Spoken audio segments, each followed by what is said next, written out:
Okay. Here we go. All right. I'm gonna work out these. Okay, I think that's better. Yeah. Okay. So, welcome back, everybody. Last week I was in Arizona and I was preaching, and it was amazing. It was so good that we were in the middle of the street in 107-degree weather, preaching after the service. Yes, and big pregnant people waiting in line, everybody's just there, and God just drawing them all out, and I'm just honestly happy that I was able to make some kind of difference in Arizona, which I didn't even know people in Arizona, but they know the Lord. I wasn't here last Sunday, but here we are now. Today, God was talking to me last Monday. My mom brought up a conversation, and she was talking about ambition and how some people have ambition, but they don't have the ability to execute it. And then she began to talk, and then I heard doers versus dreamers. And then you have the doers and dreamers and doers. But it's a difference in it. And so as she began to talk to me, I just went into like this trance-like state, and I just began to envision us here today and what God is doing with the doers and the dreamers together, because they have to be in alignment. You can be a doer, but then you'll not really see the reality of the situation, and you'll execute before God tells you. But if God gives you that dream and then you go execute it, it's a different version. So then he had me just simply define dreamers versus doers. And it's just a common dichotomy used to describe two different approaches to a life and work. Dreamers primarily focus on envisioning possibilities, versus doers take action to make those visions become reality. So when he was talking to me, I immediately began to think about David. And if you came to the church today, you know, my kids gave you 5 stones. So it's a story behind what they gave you. So 2 years ago, when God gave me David and Goliath, he had me look down. I was at work, and I was unpacking clothes. I was at a retailer, and I was unpacking clothes, and rocks began to fall out of these brand new pair of pants. Everything's brand new, sealed up in plastic. And I'm like, okay, one. So I'm like, okay, I'm just gonna keep packing. I said, somebody come over here and unpack me because I think I'm tripping. And it was like, another rock. 5 rocks began to fall out of these brand new clothes that we were literally open. And I began to keep them. And I said, 5. Okay, all right, God, 5. And I immediately went back to the Bible. I was like, dang. Okay, so apparently there's a giant that I'm about to have to defeat. And I'm going to have to defeat it with the stones. So later on, I began to carry those in a little pouch everywhere I went. And then God had me order a slingshot and what you guys have in your hand. So I have a literal slingshot, and you guys have the stones that go attached to my slingshot. What's about to happen next, you're going to have the equipment for the road ahead. Not necessarily mean you're going to use it yet, because I haven't used my stones yet. I haven't slayed any major giants yet. But you have it in case you need it. David had it. He didn't know he was going to war, but he was prepared for war. So as he began to give me doers versus dreamers, he just gave me the definition. Dreamers, they have general ideas, they generate ideas, they explore possibilities, they envision an outcome, they're creative, they're optimistic. My favorite song is Be Optimistic, Don't You Be Grumpy. When the world gets lumpy, just smile, smile, smile, and be happy. That is one of my things. And dreamers, they have a different kind of reality. It's kind of a wonky world when you dream, because it's so many creative ideas, but if you don't have the execution, it's kind of like a memory that just sits there. And when somebody comes up with the idea, you remember, you slept on it. You're supposed to wake up from the dream and execute it. Plan to paper, paper to plan, whatever you want to do. The dream isn't just to say a dream. It's for you to execute it. When you think about a doer, they implement plans, they achieve goals, they complete tasks efficiently. They excel in getting things done. Most of them are entrepreneurs in their field. but sometimes they lack the insight of the bigger picture. So they need to be together. They need to be together. And the importance of both is that dreamers provide the vision and the spark, and the doers, they translate those visions into tangible reality. That's what I'm saying. It couldn't be my right, so I'm going to keep going. So when God gave me David, he said, what was David? And I was like, well, it depends on the season you come in David's life. Because if I ask you, who are you? It depends on the season that we're in your life. Last season, you might have been on the brink of depression. You might have been about to pull your hair out. So it just depends on the day, and it depends on the season, and maybe the time of the day, honestly. It just depends. So when someone's asking you such a shallow question as, who are you, or how are you, or you can give a multitude of answers. But it all depends on the season, the time, and the day. When we enter into the text in 1 Samuel 17, we enter into David being a teenage boy, and he's very young, and he doesn't know. He's a dreamer, of course, and what people don't know is he's a warrior because they've never seen it done before. You hot, baby? Okay. They never saw it done before. They just heard about David being the shepherd boy. They know that he's Jesse's son. Samuel might have came and did a little visit. He's supposed to be a king, but he ain't got no kingdom.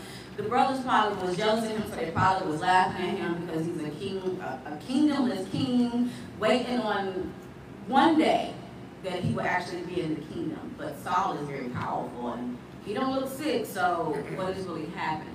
There's a realm in there where Saul is king and David is appointed a king, but he doesn't have the keys. He's not there yet. He's very young. And Saul is on the brink of war. And this is where we enter the text with David being a child king, possibly, and Saul being a king and he's at war, maybe, because it's a lot of stuff happening. So when we ask who is David, he's a lot of things. And in this one, he's still a lot of things. Sounds a little confusing, but God knows everything that he does. When you ask me, who am I mean, I might be a preacher, a mother, I work retail, I could be a lot of multitude of things. Today my children are last nerve, so I'm a frustrated mother. But I'm a mother nevertheless. And when someone asks you who you are, get ready to spill who you really are. And when we enter in the text about David, we're entering about a doer and a dreamer. He's dreaming before he gets to the battlefield. And I'm going to jump in here. In 1 Samuel 17, verse 4 is where I want to start. Because I want to describe the other half, who he meets along the way. Because sometimes we have to meet our giant, and we don't even know that we're meeting our giant. And sometimes the giant is already there before we get there. The building might be there, the boss or whatever might be there beforehand. So in 1 Samuel 17, verse 4, it says, a champion named Goliath, who was from Gath, came out of Philistine camp, and he covered 9 feet tall, over 9 feet tall, and he had a bronze helmet on his head and wore a coat of scale of armor, bronze weighing 5,000 shekels on his legs, and he wore a bronze brave and bronze javelin and slung on his back. His spear shaft was like a weaver's rod, and its iron point weighed 600 shekels. His shield barrier went on ahead of him.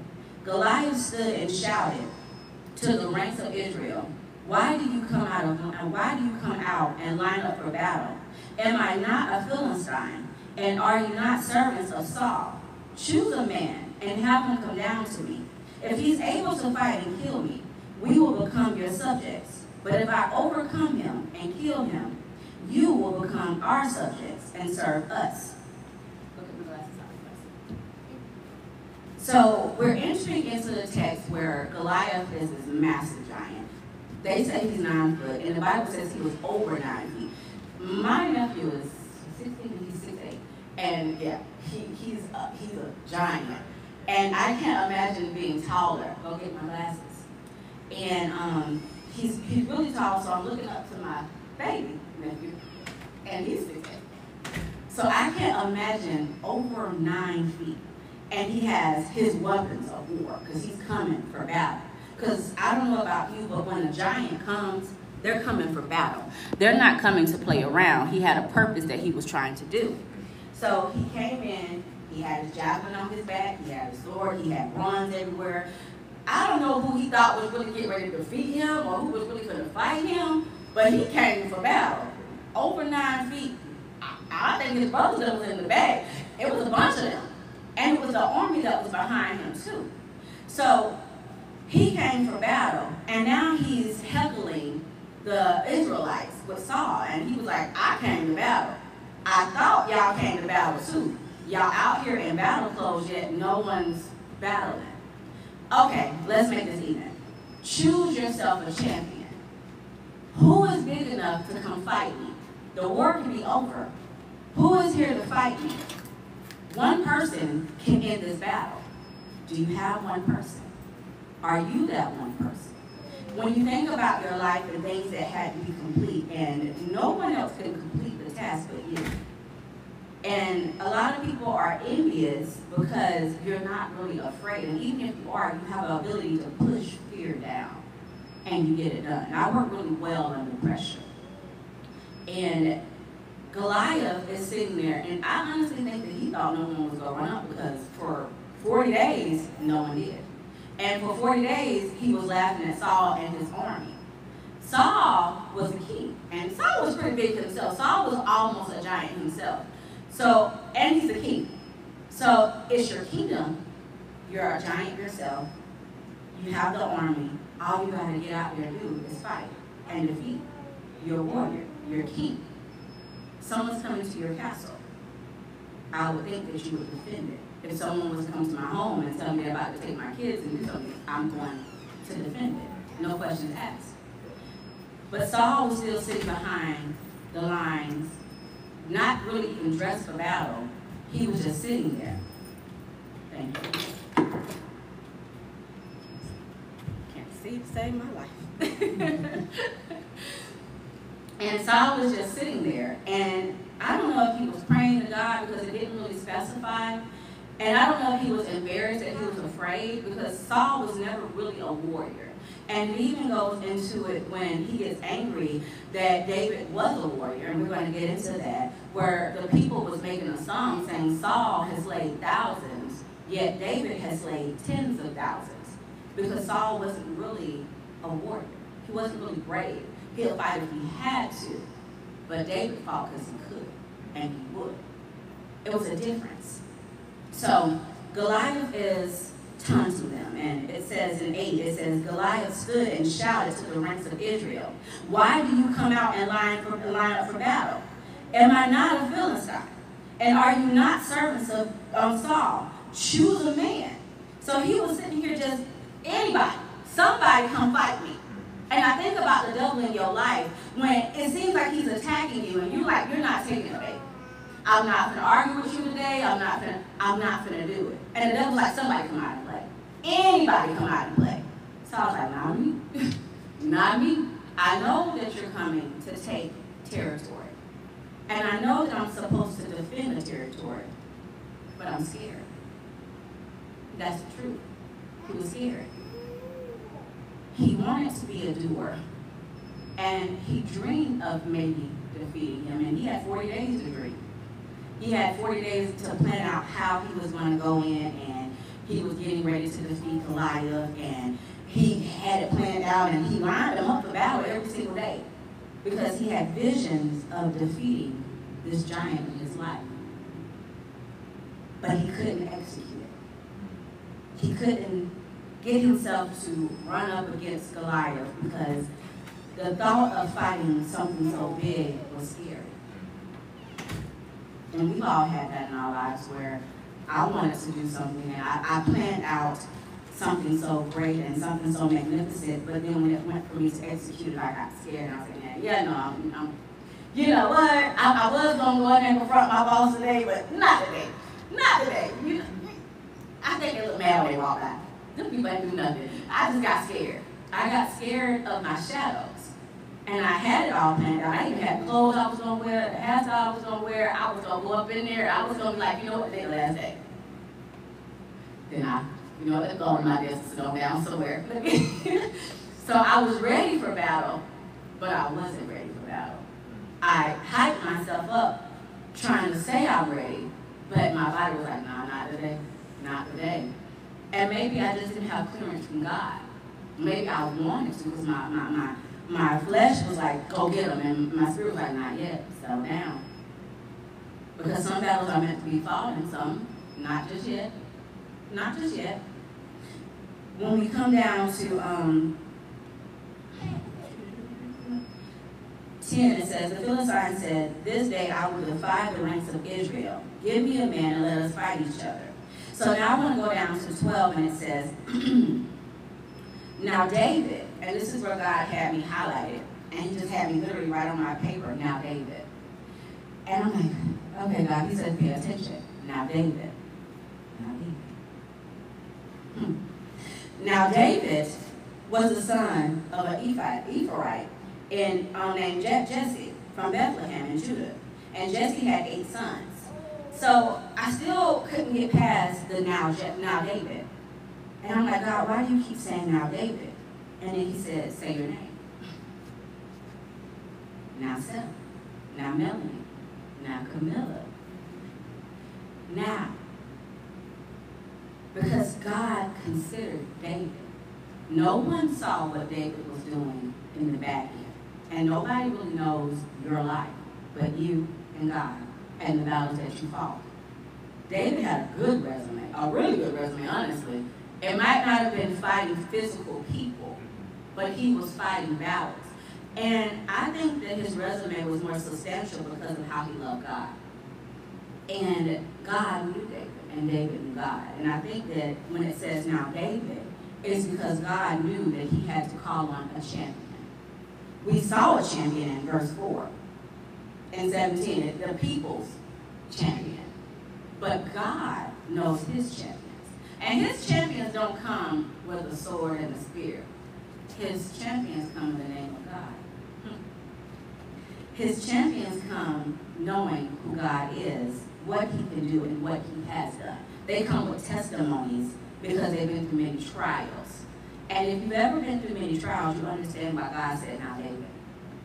And that's why God is saying, now you. For 40 days, in verse 16, it says, for 40 days, the Philistine came forward every morning and evening and took a stand. Now Jesse said to his son David, take this ephah and grain, and roasted grain, and these loaves of bread for your brothers, and hurry to the camp. So, for 40 days and 40 nights, Goliath went up there, yelling and screaming and saying, I am the champion. Give me somebody to fight. 40 days. You mean to tell me a king is allowing this to happen on his ground for 40 days and does nothing? But what have we allowed in our lives? Because I can judge Saul and say, why did he? But then I can put myself in his shoes and say, what have I allowed to happen for more than 40 days in my life that I should have let go of, or I should have got rid of, or I should have confronted, but I was afraid. For 40 days, this giant is yelling and screaming and laughing and mocking and literally saying, come fight me. Somebody, anybody, come fight me. And I've been afraid for more than 40 days. I've tolerated more than I should have for more than 40 days in my life. I've put up with jobs, I put up relationships, I put up with family members and friends for more than 40 days. I gave them more grace than they deserved. But God had to make me a champion. Because if there's no present one, God will make you a champion. And it might come with just setting up boundaries or simply screaming no. And sometimes you scream it like a maniac. I remember one time I was screaming it down the hallway like a crazy person. Just no. No. No. Absolutely no. Not no more. No. Because enough is enough. And sometimes you gotta act crazy to show the devil you ain't afraid. Sometimes you got to go there. When we come over the 20, it says, early in the morning, David left his flock with the shepherd and loaded up and set out as Jesse had directed, because Jesse told him to take his father some lunch. Again, he's not knowing that he's about to go be a champion. He didn't know that he was about to be anointed a king. David just don't know nothing. God always blindsides David, yet David always yields. He always does what God says, no matter what. So he reached the camp as the army was going out into battle position, shouting the war cry. Israel and the Philistines were drawing up their lines, facing each other. David left his things with the keeper of supplies and ran into the battle lines and greeted his brother. As he was talking with them, Goliath the Philistine champion from Gath stepped out from his lines and shouted his usual defiance. And David heard it.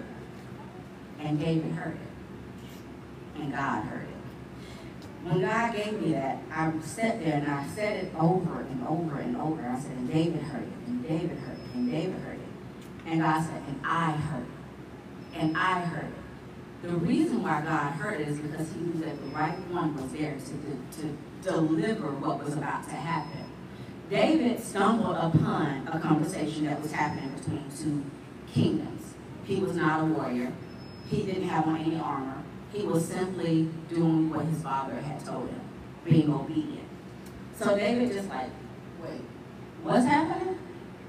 He was over there like, somebody come fight me. And it's at his usual cadence. He was just going out there bantering them.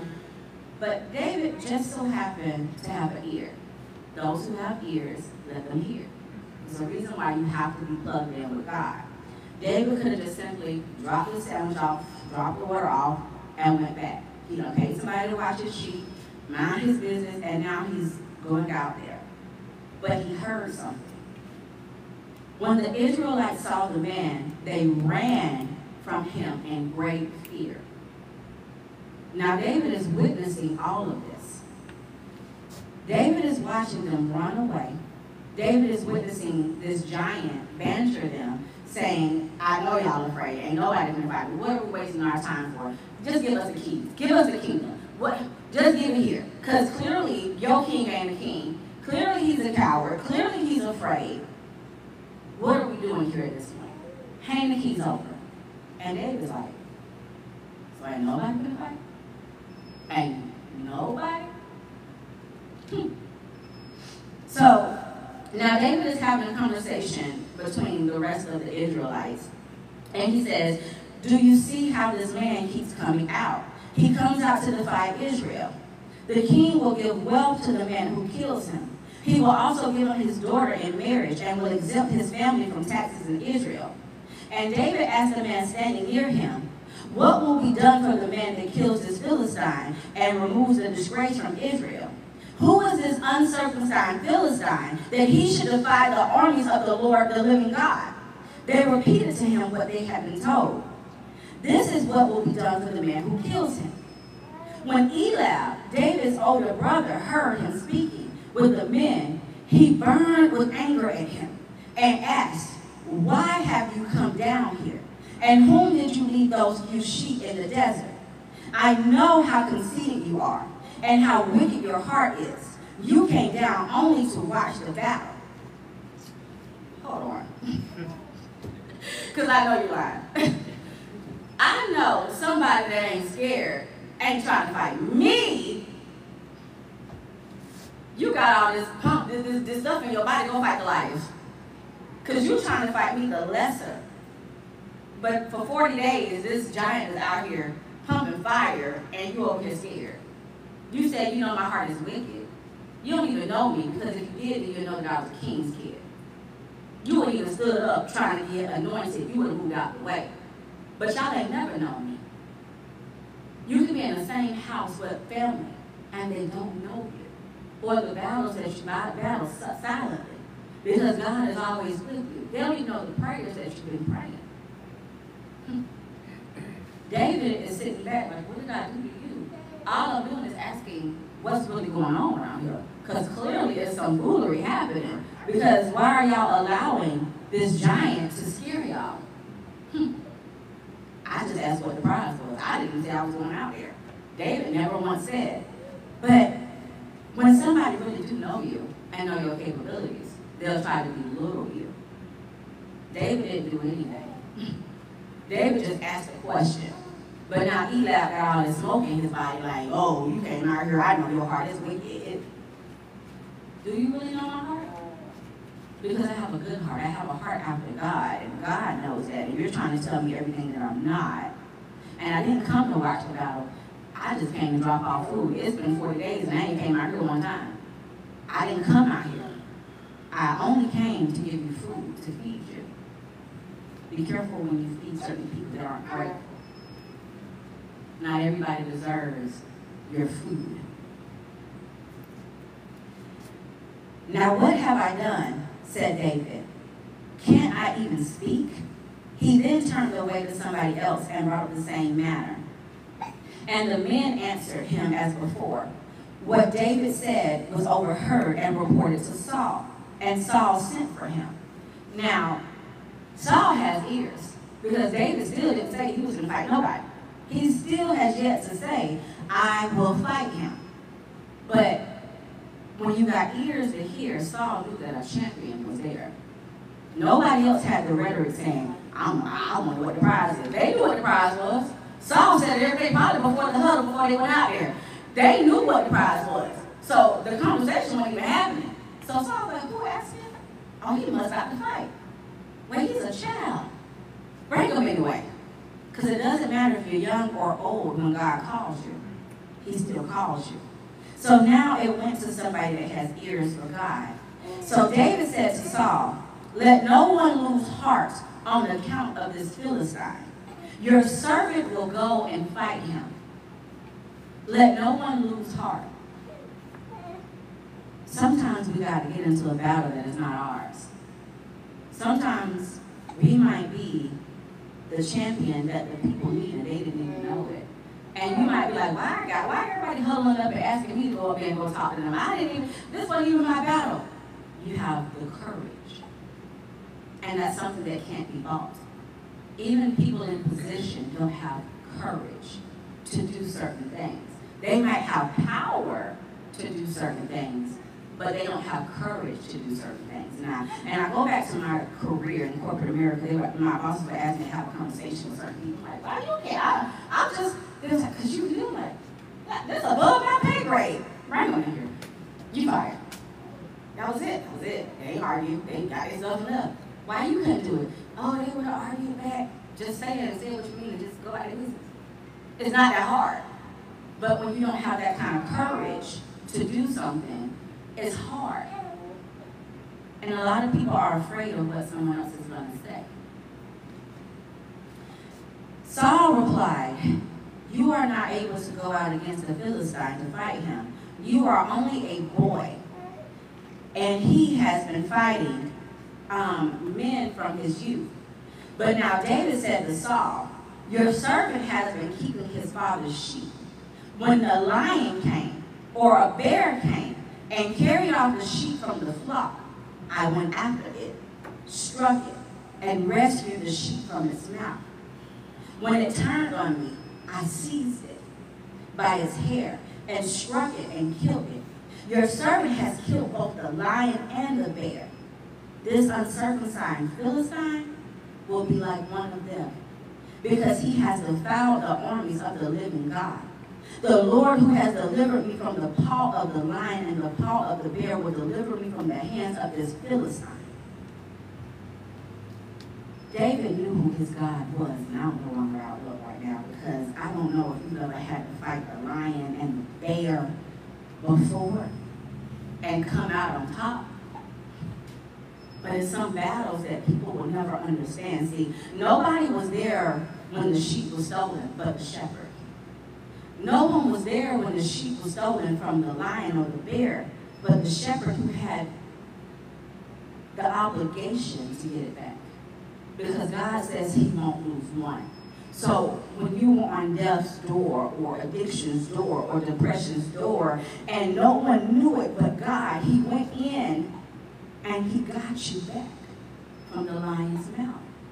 He opened it up, and he pulled you out and said, not my child, not mine. I don't care who else the other ones go to, but not this one right here. It has a purpose. Not this one. David's like, I am a good shepherd. I won't lose one sheep. And I consider this army now because I stumbled upon something as my shepherd, as my flock, and I'm not going to lose one. Let me out. Because there's some battles that, no, we didn't ask for. But since we are good shepherds, it's our duty to now go into that battle and to rescue the lost sheep. And the army at that time didn't know that they were a part of the flock because they're resisting. And a lot of flock do. That's why we have shepherd sheep that go around, the dogs that go around and they herd the sheep too. Because sometimes they could be a little unruly. And it even goes back to Moses and the unruly Israelites. And he had to go back and get them back in hand. But sometimes you want to rescue people that don't even know that they need to be rescued. And it's like, get over here. I'm tired of fighting this battle for you. I'm coming out here to fight you, Eliab, because you're about to be defeated. And some people don't understand that God is raising up a champion because you're about to be overtaken. David had no fear. He didn't worry about himself. A lot of selfless people become warriors in life because you put other people's problems before yourself. David didn't think about it. He didn't hesitate. He says, what's the prize? I ain't want to be a husband, but I'll marry her. I'll get in the kingdom. I really don't even want the prize. I just kind of want to know what's happening. He scoped out the scene, and then he gave his resume. And maybe your resume is about to get you in doors. And maybe you're thinking it's one door, but your resume is so substantial that it's going to get you in bigger doors.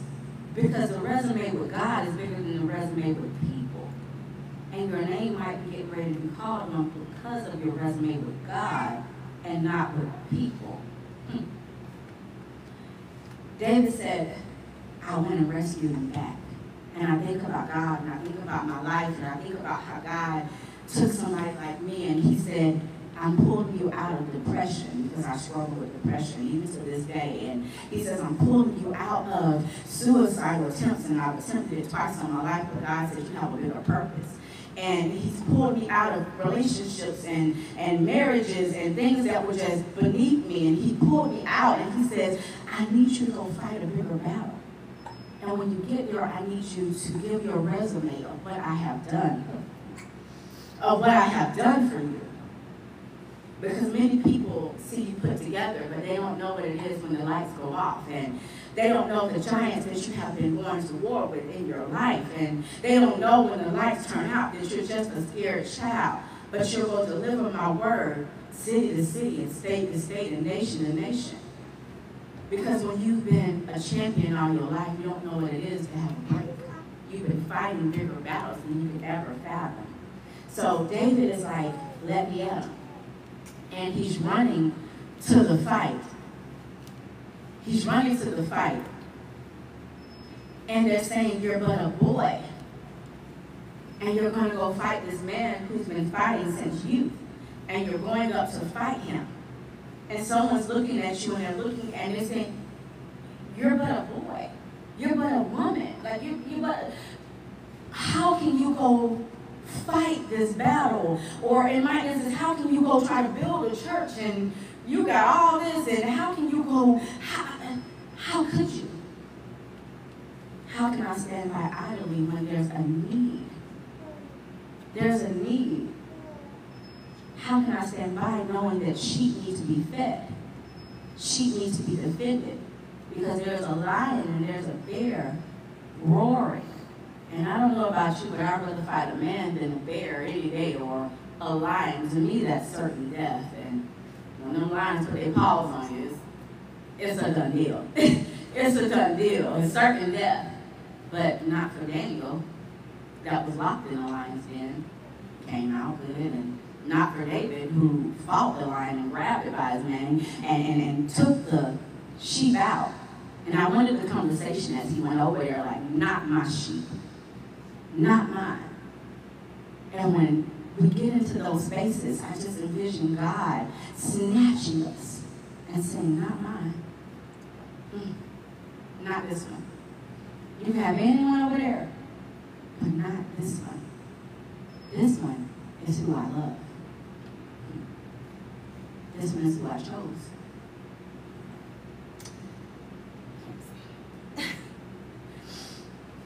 But David said to Paul, he said he gave his resume.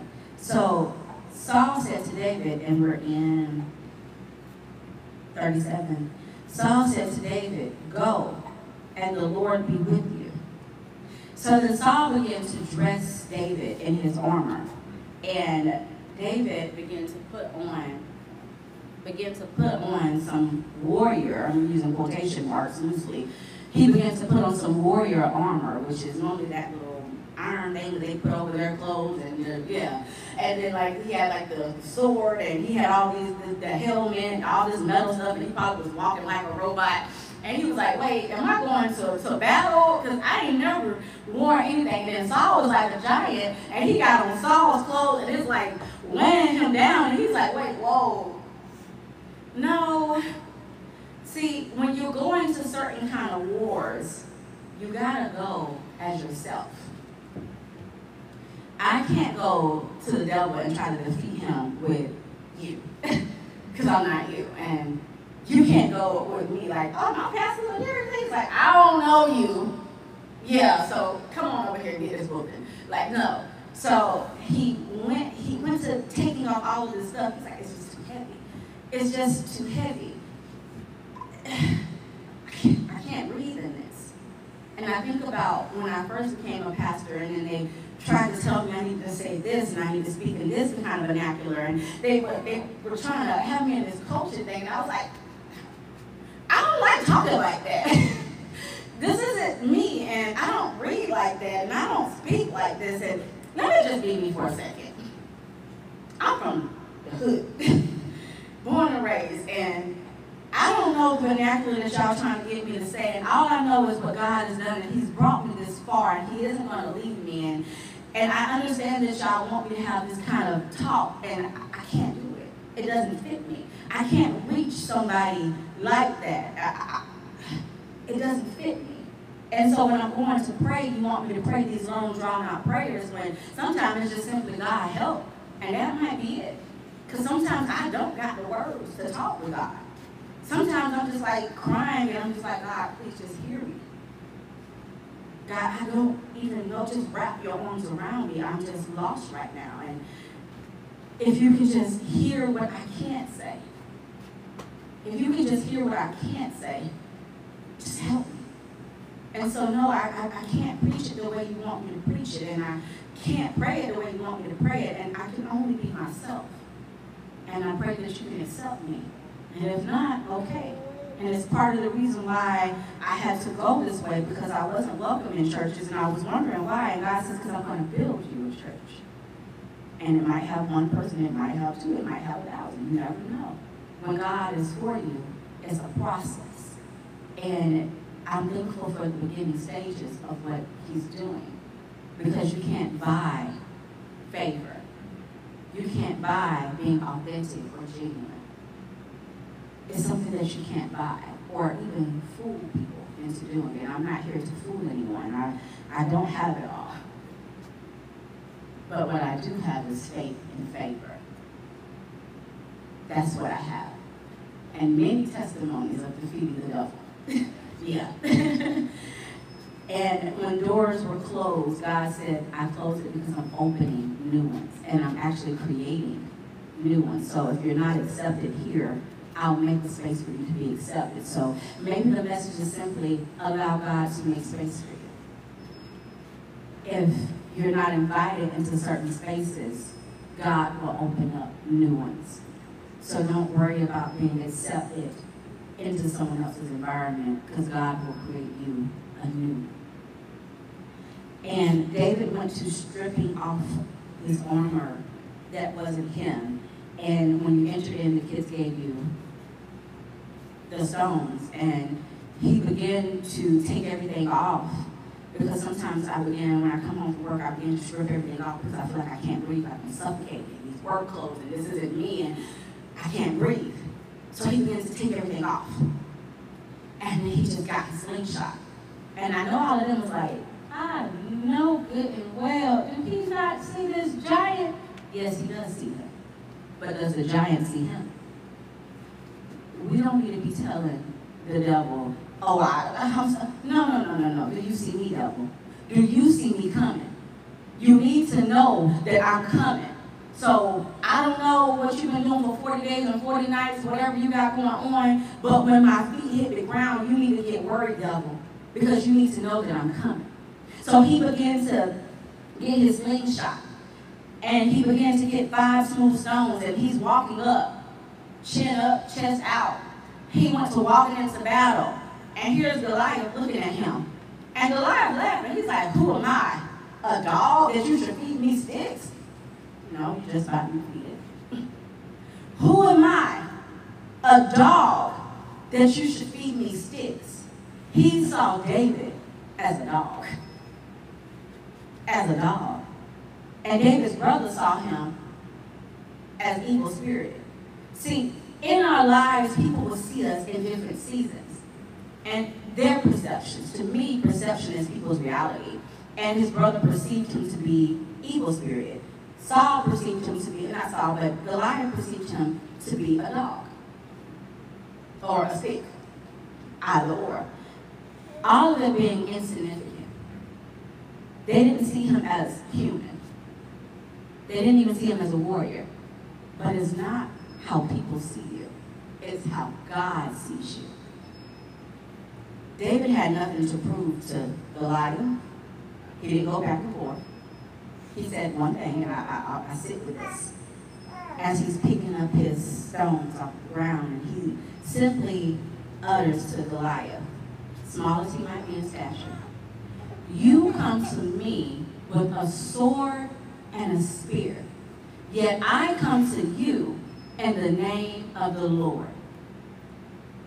The weapons are not physical. Everything is spiritual. He knew who his God was. Goliath went in his own strength, and that was his first mistake. David went in the strength of the Lord, and that's where he won.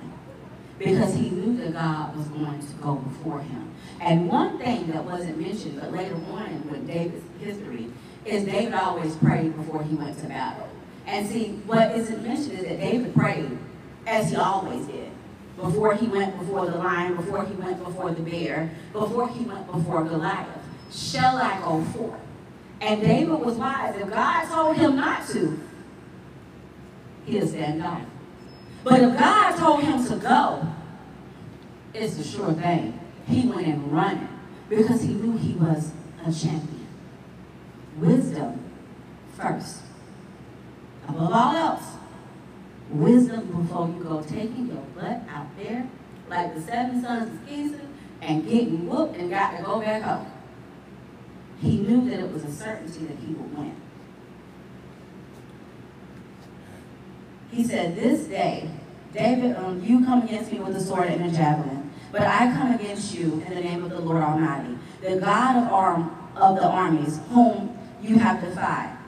This day, the Lord will hand you over to me. I will strike you down and cut your head. Today I will give your carcasses over to the Philistine army, to the birds of the air and the beasts of the earth, and the whole world will know that there is a God of Israel. This next victory is a show-off for God.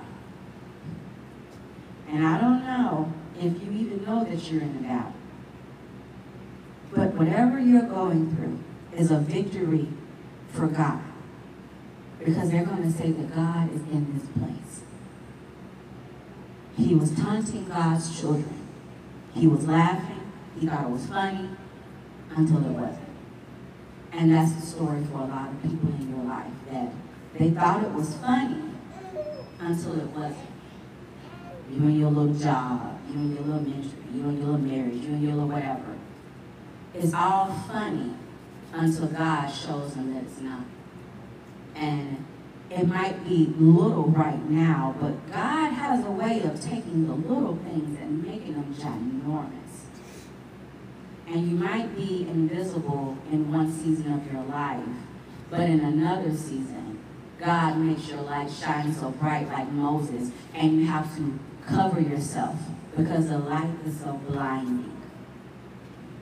Get ready to be found. He's declared victory over Goliath. He says, this day I will cut your head off, and I will feed your carcasses. That's deep, David. You are a child with this ginormous courage, and you declared and decreed a thing, and it was so.